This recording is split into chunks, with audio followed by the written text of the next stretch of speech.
CPM general secretary Sitaram Yechury അന്തരിച്ചു.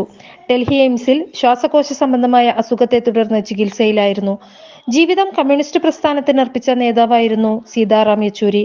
പ്രതിസന്ധികളിൽ പതറാതെ 9 വർഷം ജനറൽ സെക്രട്ടറിയായി പാർട്ടിയെ നയിച്ച സഖാവാണ് വിടവാങ്ങുന്നത്. 32 വർഷമായി CPM പോളിറ്റ് ബ്യൂറോ അംഗമായിരുന്നു അദ്ദേഹം. കേരളത്തിൽ CPM പ്രസ്ഥാനം വേരൂന്നുന്നതിൽ യെച്ചൂരിയുടെ പങ്ക് വളരെ വലുതായിരുന്നു. CPMന് തീരാ നഷ്ടമാണ് ശ്രീ യെച്ചൂരിയുടെ വേർപാട്. പ്രമുഖ നേതാക്കൾ യെച്ചൂരിയുടെ വിടവാങ്ങലിൽ അനുശോചിച്ചു.